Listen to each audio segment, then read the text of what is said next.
ध्रुव जी को आशीर्वाद दिया। बल में गए, बल में नारद जी मिल गए और नारद जी ने ध्रुव को देखा, कहा कहां जा रहे हो? उन्होंने कहा भगवान से मिलने जा रहे हैं। छोटे से 5 वर्ष के बालक ध्रुव को जब देखा, ध्रुव जी महाराज नारद जी से मंत्र, नारद जी ने कहा कि जंगल में तुम जाओगे, भगवान का भजन, जंगल में पशु रहते हैं, तुम्हारा भक्षण कर लेंगे। ध्रुव जी ने कहा नारद जी से कि नारद जी आप बताइए भगवान कहाँ रहते हैं? नारद ने कहा सब ही सुलभ सब दिन सब देशु, सबके अंदर है। तो ध्रुव जी ने कहा अच्छा तो वो जंगल में जो पशु है वो अंदर भी है? कहा उनके अंदर भी है। ध्रुव जी ने कहा कि एक भगवान दूसरे भगवान को क्यों खाएगा? जब ये बात सुनी नारद जी बड़े प्रसन्न हो गए, पक्का बैरागी है, कच्चा नहीं है ये। कई बार लोगों को क्षणिक बैराग होता थोड़ी देर का, महाराज घर में अच्छे से भोजन नहीं मिला उतने में ही बैराग आ जाता है, चलो हमारी पूछ नहीं है वृंदावन चलते हैं।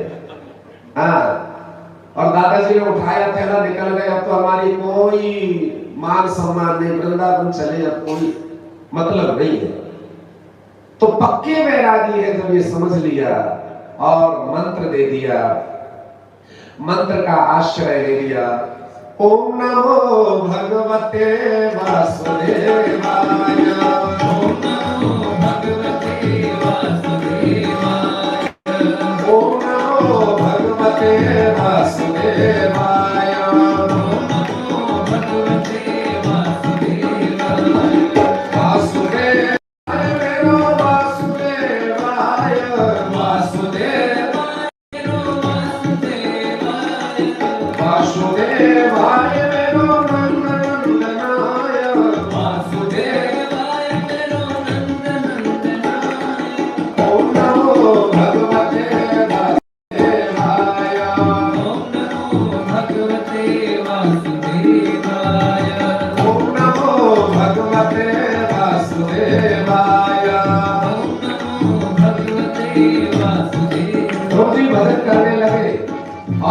करते करते धीरे धीरे उन्होंने दुनिया को त्यागना शुरू किया। सबसे पहले तो फलाहार करके भजन शुरू किया। तेरा क्रांते क्रांते कपित्थवरासन आत्मवृत्त्यनुसारेण मासं नित्येन प्रभु। ओम नमो भगवते वासुदेवाय, ओम नमो भगवते वासुदेवाय, ओम नमो। पहले तुमने केवल फल खा करके भजन किया और उसके बाद अगले महीने फलाहार भी छोड़ दिया। केवल दृढ़ पत्ते खा लेते हैं और भगवान का भजन करते हैं। भजन यही है, वासुदेवाय मेरो नंदनंदनाय, वासुदेवाय मेरो नंदनंदनाय, ओम नमो भगवते वासुदेवाय, ओम नमो भगवते वासुदेवाय। तीसरे महीने में ध्रुव जी ने वो भी त्याग दिए, केवल पानी पी करके भगवान का भजन कर रहे हैं। धीरे धीरे साधना में बढ़िए। एक दिन में रोज 3 बार आहार करते हो और कोई दिन आया महाराज उसमें पूरी तरह छोड़ दिया, 9 दिन तक नवरात्रि में निराहार रहिए और 10वें दिन हॉस्पिटल चले गए। ऐसा नहीं करो, धीरे धीरे आप ध्रुव से सीखो, धीरे धीरे कम करते जाओ। और जैसे चतुर्थ महीना आया, केवल ध्रुव जी वायु भक्षण करके भजन कर रहे हैं।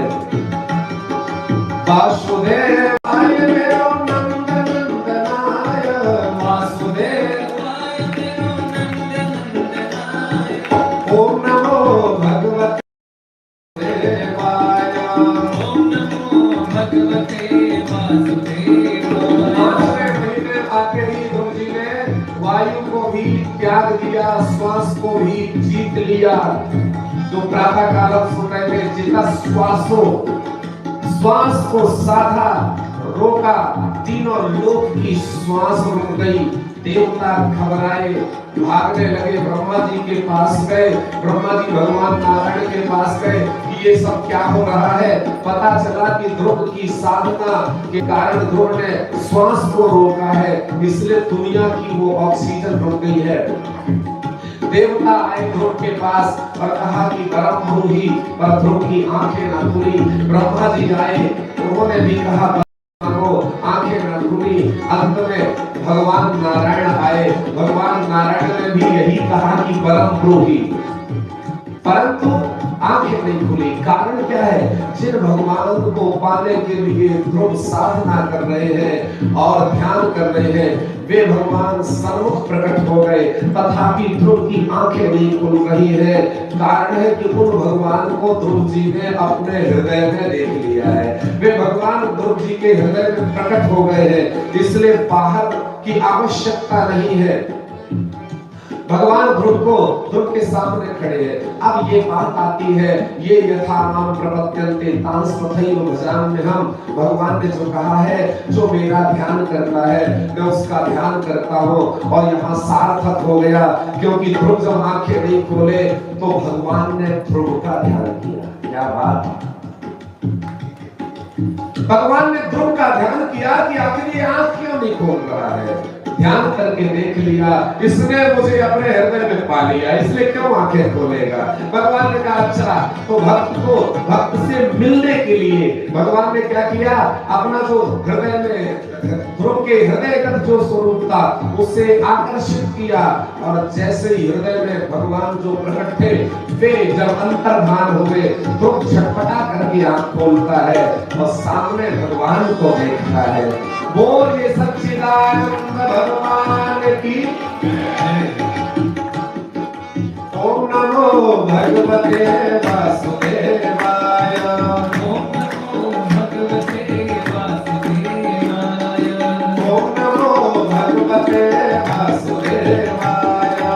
ओम नमो भगवते वासुदेवाय। अच्छा, अचानक कोई विशेष आता है, मान हमने कल्पना नहीं की थी आपके आगमन पर, तो थोड़ी देर थोड़ा विषय से हम भटके थे, हम बता देते। हाँ, ये बात सच है।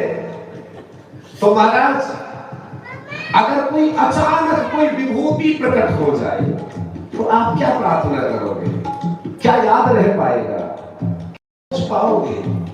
अब क्या करना है?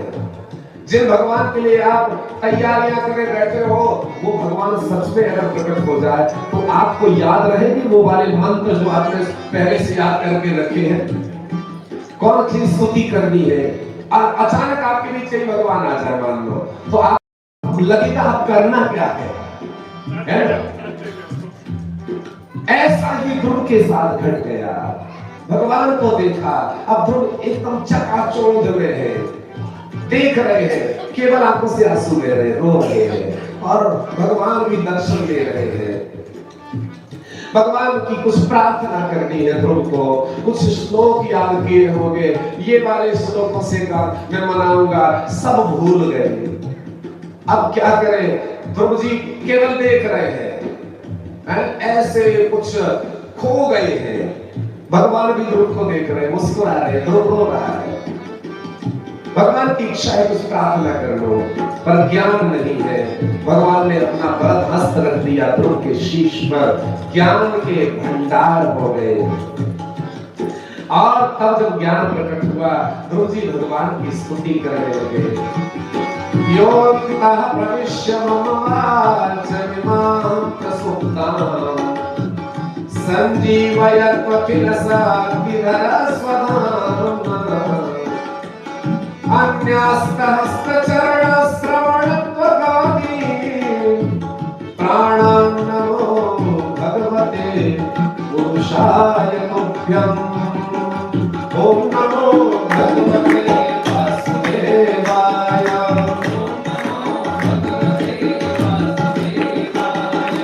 ओम नमो भगवते वासुदेवाय।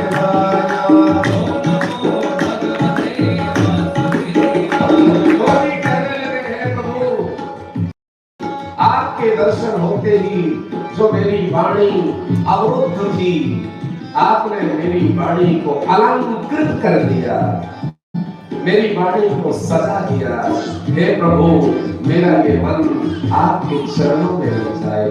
हे प्रभु, मैं आपके दुनिया में किसी को ना जानो, बस यही कृपा करो। हे नारायण, हे परमात्मा, मैं आपकी शरण में हूँ, आप हमारे हैं, हम आपके हैं। हे प्रभु, कृपा करो, मुझे अपनाओ, मुझे अपना बना लो।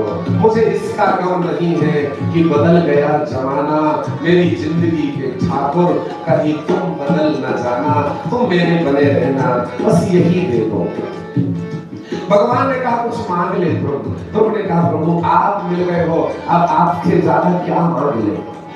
चूंकि ध्रुव आए मांगने थे, पर अब मांगना भूल गए। भगवान ने तथापि ध्रुव को वह सब दे दिया जो कल्पना भी न थी। ऐसे भगवान की कृपा ध्रुव पर हुई। आगे कथा तो बहुत है, परंतु मैं यहीं पर विराम करूंगा। आगे की कथा